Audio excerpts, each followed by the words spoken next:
Hi, my name is Mike Theiss, and I teach my face-to-face classes at the University of Wisconsin Marathon campus. I also teach for the University of Wisconsin online campus. I will be working with you in an application called Microsoft Excel.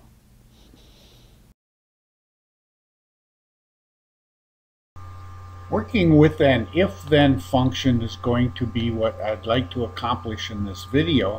Hopefully this will kind of give you a good idea of what's going on with that function. There's all kinds of functions we can work with. We have our little insert function library button up where my cursor is. And I want to mention before I go any further that depending on how the worksheet is originally put together, okay, I kept this really simple on purpose. I have an area for my data, and then I have what I like to call the assumption area. This is where I put the constants. Okay, these numbers will be labeled and put in a certain area called the assumption area.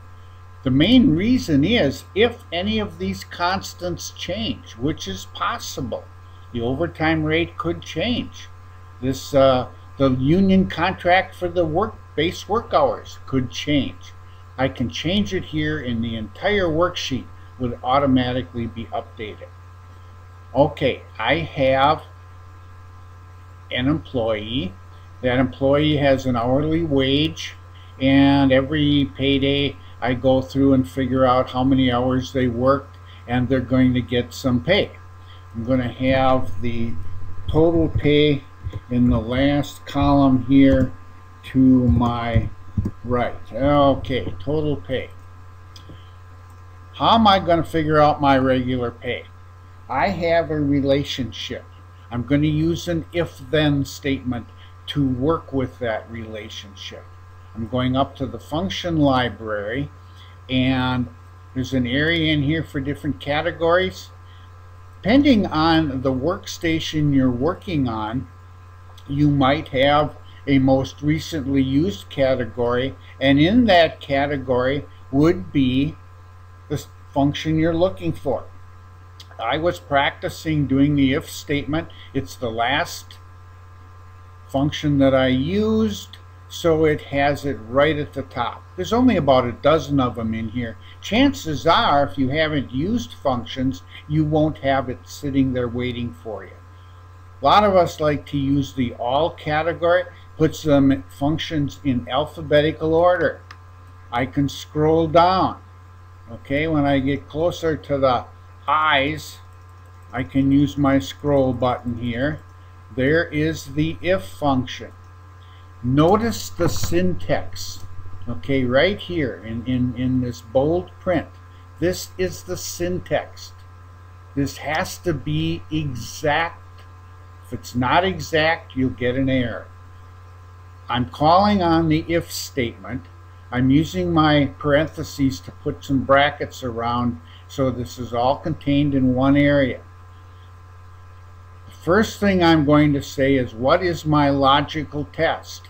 In our case here, our logical test is, we know that C5, column C, row 4, excuse me, not 5, C4 contains the hours worked. If what's in C4 is equal to or less than 40, that's the test, something will happen. I'm going to take and I'm going to start working on my actual if statement here, make it a little easier. I know that what's in C4 is going to be less than or equal to, see how I'm using the operators up here in the logical test box? That's what I like about using the function library. It controls, so it helps you remember what's going on. What's in C4 is less than or equal to 40. Okay, something's going to happen. If this is true, I'm going to take what's in B4 and multiply it times C4. B4 times C4. That'll give me a certain number. If it's false, okay, if it's false, I'm going to take what's in B4 and I'm going to multiply it times a constant 40. Okay? And I get a value here. Remember, what's displayed in the active cell is the result of the formula up in the formula bar. And I look at these formulas. I don't look at the results. I'm not really specifically looking for, oh, who got the right answer, the bottom line kind of thinking. No, I'm looking at the logic you're using to come up with a value. This was a little different because I said what's in C4 is less than or equal to 40. Okay, and that's not true for this specific employee. So it went and it did this math right here. It took B4 times 40 and it displayed the result. Now I'm going to go to the overtime pay and I'm going to use an if statement in there also. Okay, and I'm going to go over here to the most recently used. It's the top one, and I'm going to click on OK. Kind of move it down here so you can still see it, but we can also see what's going on in the cell. The logical test here is going to be if C4, okay, C4 is greater than 40. Now if that happens to be true, I'm going to take what's in C4 and I'm going to subtract 40. Now I've got a pretty long statement here that I'm going to put in. I'm going to use some brackets. I'm going to go back to the beginning and I'm going to put this in brackets. Remember, if I put it in brackets, the math will be done within the brackets first, following the order of precedence. Okay, I'm going to subtract that. I'm going to take what's in C4, subtract 40, and multiply that times, use a bracket here, what's in B4 times what's in, here's my overtime rate, way down here over in my assumption area. In my case here it's in B9, and I'm going to close my brackets. Okay?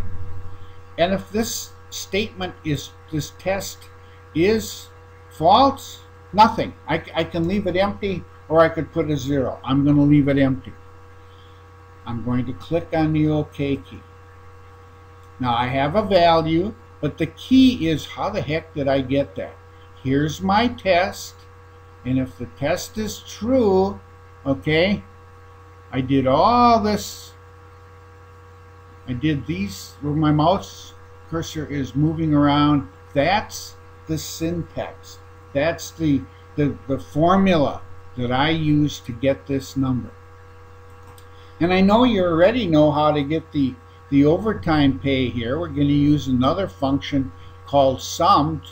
I'm going to click up here and I'm going to open my dialog box. I see the sum is there. I'm going to double click on it and it's telling me, hey Mike, do you want to take B4 through E4? Well, I don't want B4. I don't want this. I only want to add these two. So I used my mouse, I reselected the range, and I'm going to tap my enter key. Kind of a long way around to putting in another function for summing. I'm going to increase the decimal place to 2. I'm going to make it currency. Thanks a lot. Hope this gives you the basic idea of working with the if function and even the little sum function again.